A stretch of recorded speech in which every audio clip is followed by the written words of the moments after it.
we got to know each other because we both have this worldview that companies can be run in a different way. Sure. And you have this incredible story. So you come from, I think, is it a 10-generation Virginia family, or It how goes, it goes way 1621. It wasn't quite the Mayflower, but it was like sometime around then. And your family has lived in the same community in Virginia for many, many decades and ran a very well-known furniture company that was really, it was a company town. The town that Absolutely. Bassett, Virginia, right? Bassett, Virginia.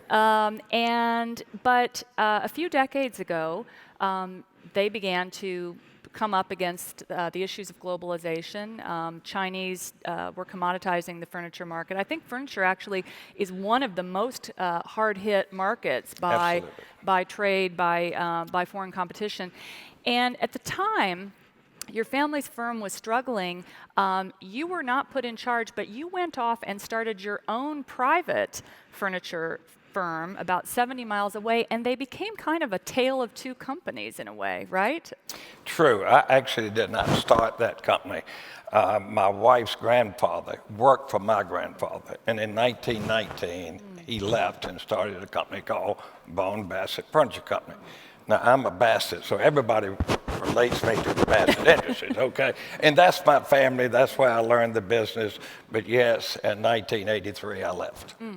And so you basically came up with a different model that had totally different outcomes. You were able to take a very commoditized business, an old line manufacturing business, and because of the decisions that you took, keep jobs in the community. Kind of walk us through that story. What were the turning points? What did you do that was different from what your competitors were doing? Okay.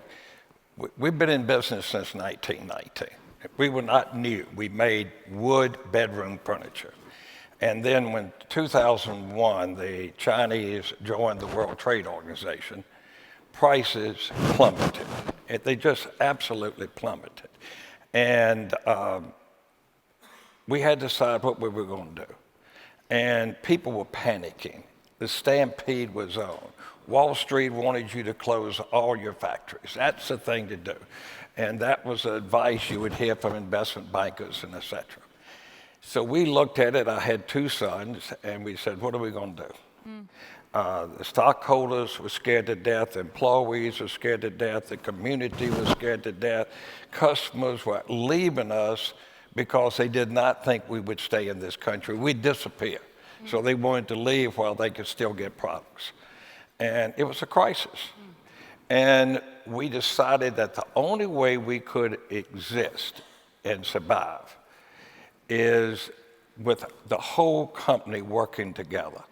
We had to talk to the people. So we accidentally formed what I call the 5 great rules, and we stumbled into it. I mean, it wasn't brilliance on our part. And here are the rules. We went to the people and we said, here's the problem. Now, if we're going to stay in this community, we have to do it together. And it's called attitude. And attitude, ladies and gentlemen, is a mindset. It's a mindset. Winning is a mindset. Unfortunately, losing is a mindset. In my opinion, in this country, we've lost some of this. We used to want to compete. Now we want to turn tail and run. So we sat down with our people and we were shocked. They had given up. They said, John, why do you think we can do this when larger companies are leaving? They were watching television, they read the paper, the internet, or whatever. And we were shocked. Our people had become quitters. Now, that leads to rule number 2. How do you turn around an attitude? Ladies and gentlemen, you turn it around with leadership. That's how you do it. I mean, old-fashioned leadership. I'm not talking about golden parachutes and stock options. It's what I learned in the military. Don't ask anybody to do anything you're not willing to do yourself.